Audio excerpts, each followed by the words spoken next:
The Wolf and His Lair, the complete collapse of Stratton Oakmont. To understand why Stratton Oakmont collapsed the way it did, slowly, in layers, under pressure from multiple regulators simultaneously, you first need to understand Jordan Belfort himself. Not the charismatic character from Scorsese's film, but the real man who grew up in the Bronx in a family of 2 accountants, middle class, no connections, no startup capital. Before arriving on Wall Street, Belfort sold ice cream and seafood door to door, and his first business went bankrupt. This is an important fact that is often overlooked. Belfort knew what failure felt like, and he was terrified of it. The fear of failure is the primary engine driving everything that followed. His first real chance came unexpectedly.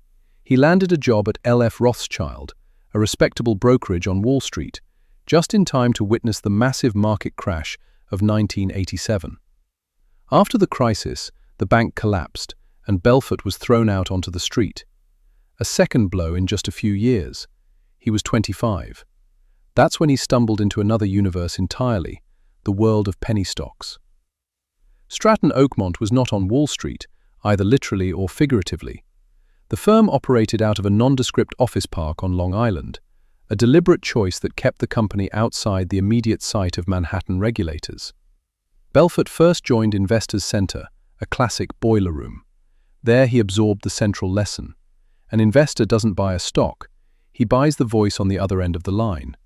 If that voice is confident enough, urgent enough, smart enough, the person on the other end will hand over their money, no matter what it's invested in. In 1989, Belfort co-founded Stratton Oakmont with his partner Danny Porush on Long Island. The name sounded like an old English bank. In reality, a glass box packed with hundreds of phones and young brokers paid on commission and fed cocaine. The scheme worked as follows.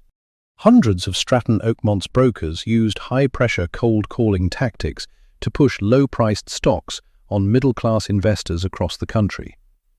These stocks belonged to tiny companies with very little trading volume, meaning even a modest wave of new buying could cause the price to spike.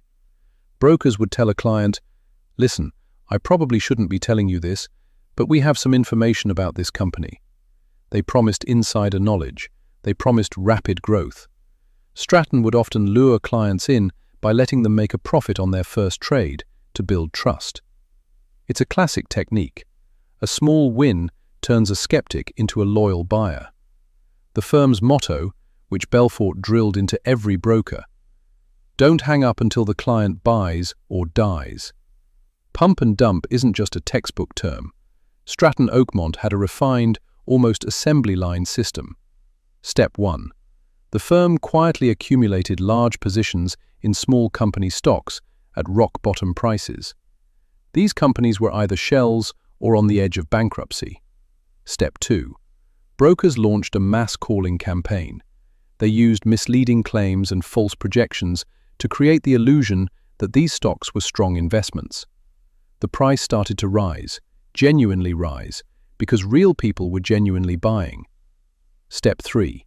Once the price reached the target level, Belfort and his inner circle dumped their positions. The sudden flood of shares onto the market caused the price to collapse, often wiping out the entire investment for the customers who had been talked into buying. Nuance 1. IPOs. Beyond trading junk stocks, Stratton ran the same scheme on initial public offerings. The firm would promise clients a large allocation of shares in an IPO, then later claim those shares were only available at a much higher aftermarket price, created in part by phony trades. The client thought they were getting in on a hot IPO. In reality, they were overpaying for air. Nuance 2. Controlling the float through nominee holders. To control the stock's price from the moment it started trading, Belfort placed large blocks of shares in the hands of nominees, people who appeared to be independent investors on paper but were secretly acting on Belfort's behalf. This arrangement hid the fact that Belfort and his partners controlled most of the available shares. This was a critical legal nuance. The SEC limits an underwriter's stake specifically to prevent this kind of manipulation. Belfort circumvented the law by building a network of fictitious shareholders. You cannot run a fraud scheme at this scale without a very particular corporate culture. Belfort understood this intuitively. At its peak, Stratton employed over 1,000 brokers working the phones in shifts. The office culture was deliberately modeled on a fraternity hazing ritual crossed with a trading floor. New hires were subjected to humiliation, rewarded with drugs and cash, and gradually conditioned to view clients as marks. Word of the easy money spread, enticing young wannabe stockbrokers to apply for jobs at Stratton. These young Strattonites began making money and soon created a cult-like corporate culture filled with drugs, prostitutes, and gambling. Belfort paid enormous commissions. A young broker without a degree could earn $250,000 a year. That bought silence, loyalty, and a willingness to do whatever they were told. An important psychological nuance: most rank-and-file brokers did not think of themselves as criminals. They followed the scripts they were given. They sold the stocks they were told to sell. They saw real money hitting their accounts. Moral responsibility was diffused up the chain of command, a classic bureaucratization of crime. One of the most revealing yet least publicly understood episodes of the entire saga is the Steve Madden shoes story. Steve Madden was a footwear designer who founded his business in 1990 before Belfort took it public in 1993. Madden was a childhood friend of Porush.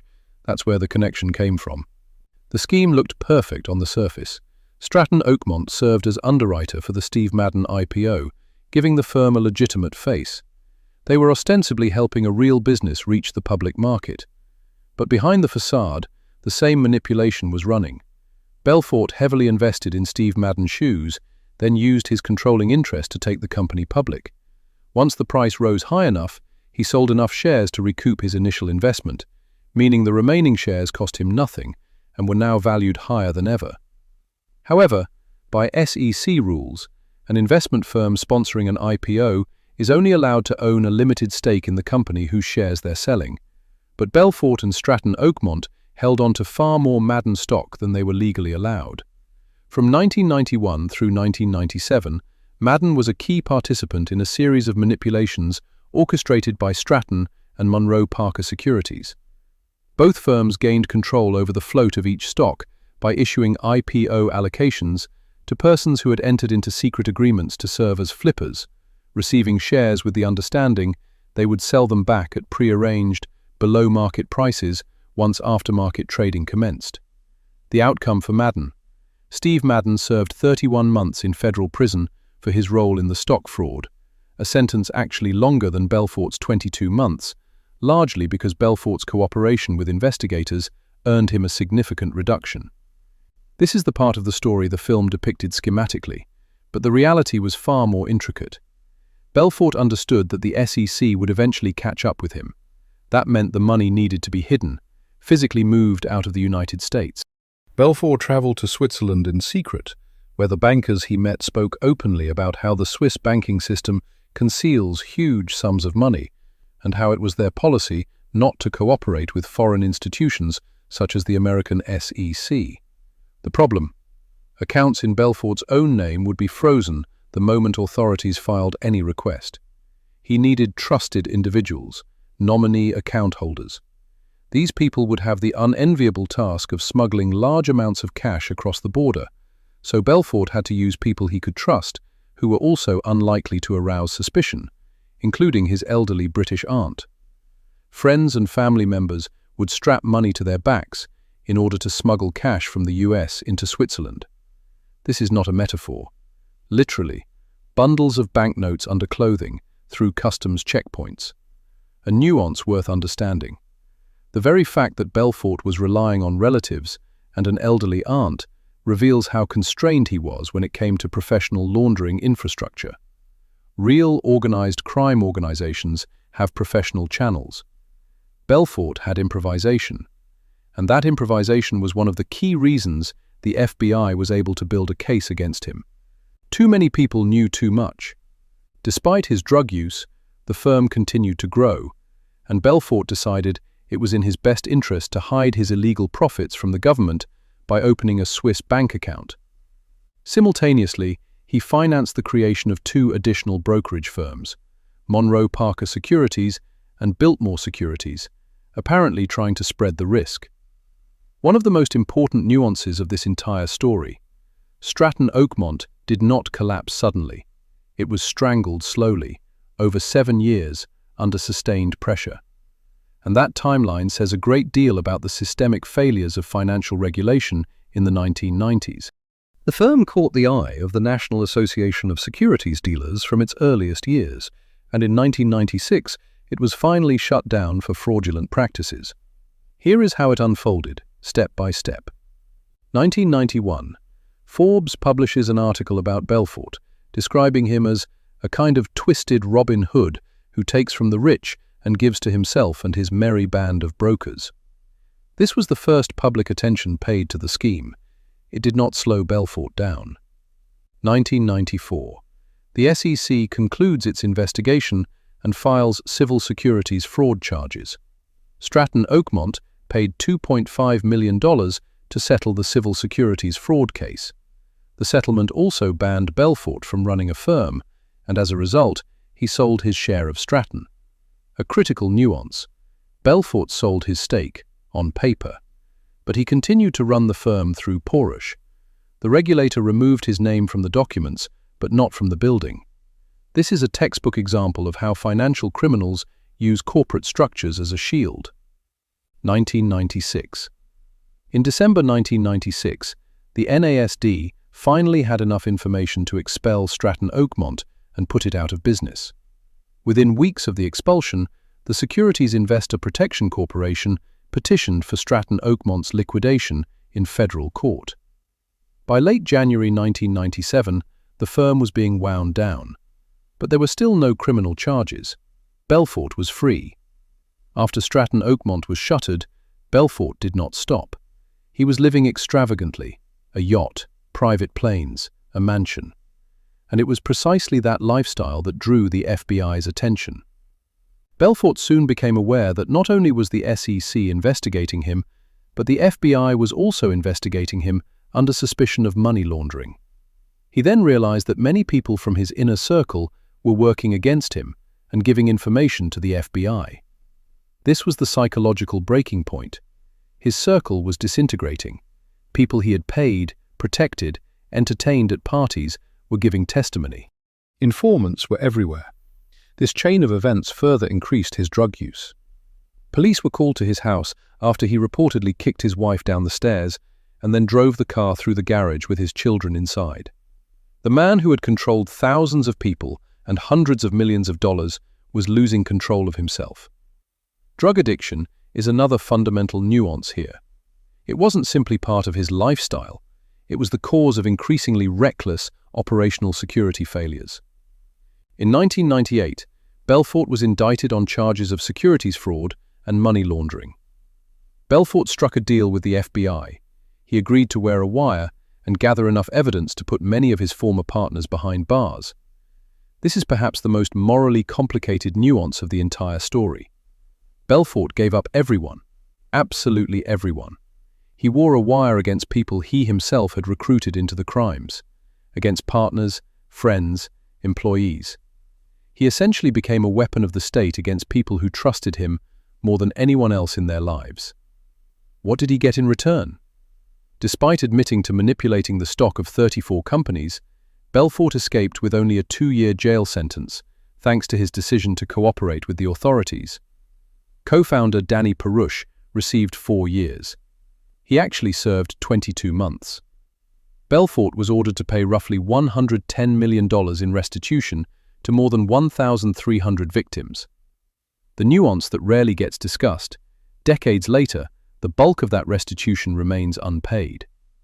Belfort walked out of prison, became a motivational speaker, charging $30,000 per appearance, wrote a best-selling memoir, was turned into an Oscar-nominated film starring Leonardo DiCaprio, and continued paying off his debts at a minimal rate. The victims who lost their retirement savings never got their money back.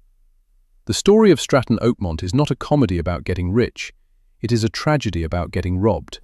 It is the story of a meticulously engineered criminal enterprise that, over 7 years, defrauded at least 1,513 investors out of an estimated $200 million. These were not Wall Street titans, but often ordinary people who lost their life savings. The average Stratton Oakmont investor was not a wealthy speculator. It was a teacher from Ohio who received a cold call and was convinced to put in their pension, a doctor from Florida who wanted to protect their savings, a small business owner who believed in the insider tip. In total, Stratton Oakmont built more than 1,500 individual investors out of $200 million. The overwhelming majority of that money was never returned. Now, the central question: why did the scheme run for nearly 10 years? This isn't rhetoric, it's a genuine analytical question. Reason 1. Decentralized architecture.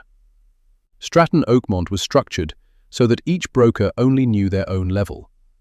A rank-and-file employee saw a call script and a commission rate. They did not know who actually owned the stocks they were selling. This created legal ambiguity. It was possible to argue that lower-level employees had no knowledge of the fraud. Reason 2. Geographic positioning. Stratton deliberately operated from an office park on Long Island, a choice that kept the firm outside the direct purview of Manhattan's regulators. Bureaucratic boundaries between the SEC, NASD, FBI, and federal prosecutors slowed coordination. Reason 3. Weak regulation of penny stocks in the 1990s. The penny stock market was fundamentally less regulated than the major exchanges. Companies with minimal capitalization didn't face the same level of scrutiny. Belfort operated squarely in this gray zone. Reason 4. The culture of the 1990s. This was the decade of the dot-com boom, when everyone around you was talking about getting rich quick. Investors were primed to believe in hot stocks. Greed is a fraudster's most reliable instrument. Reason 5. The complexity of the evidentiary burden. The SEC spent years building a civil fraud case.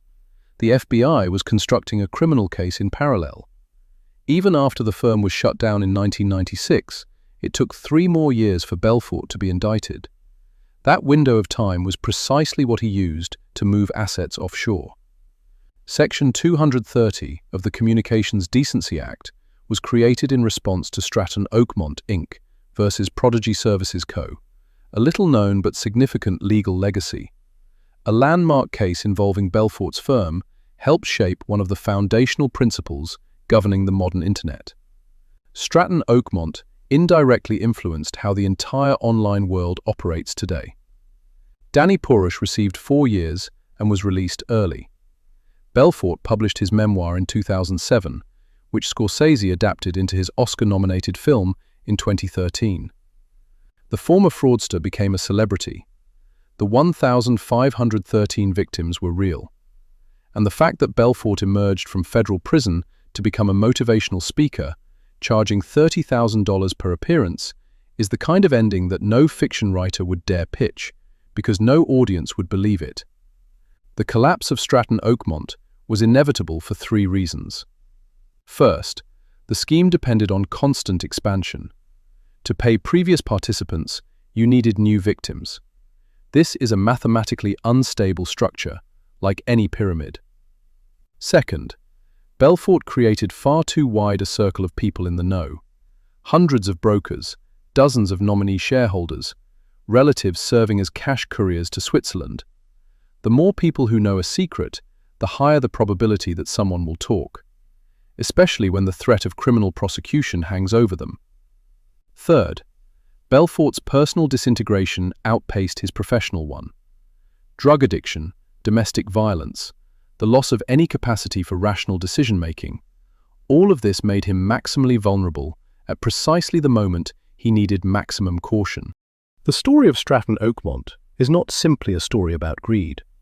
It is a story about how a system of incentives, money, status, belonging to a pack, can lead thousands of people to participate in a crime without ever thinking of themselves as criminals. And about how the state can dismantle such a system, but only after years of effort, and only by granting immunity to its chief architect.